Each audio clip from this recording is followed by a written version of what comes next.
દ્વારકાના શિવરાજપુર બીચ પર water sports activity ચાલુ કરવા માટે ફરી માંગ કરવામાં આવી છે। શિવરાજપુર, મકનપુર અને મોજબ ગામના સ્થાનિકોએ પણ વોટર સ્પોર્ટ્સ એક્ટિવિટી શરૂ કરવા અગાઉ માંગ કરી હતી। લોકોને રોજગાર મળી રહે તે માટે ધારાસભ્ય પબુભા માણેકે એસડીએમ કચેરીએ રજૂઆત કરી છે। મહત્વનું છે કે સીઝન ચાલુ હોવા છતાં વોટર સ્પોર્ટ એક્ટિવિટી બંધ હોવાથી સ્થાનિકોમાં રોષ જોવા મળી રહ્યો છે।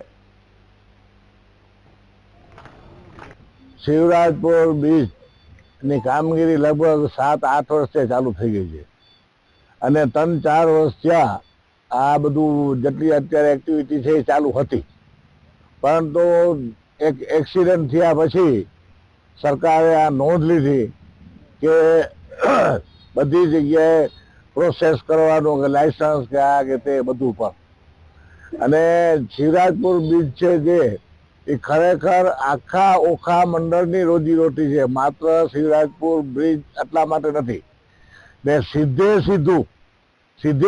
રોજીરોટી 3 ગામની છે, જેની અંદર 2,500 થી 3,000 કુટુંબો અહીંયા નભે છે।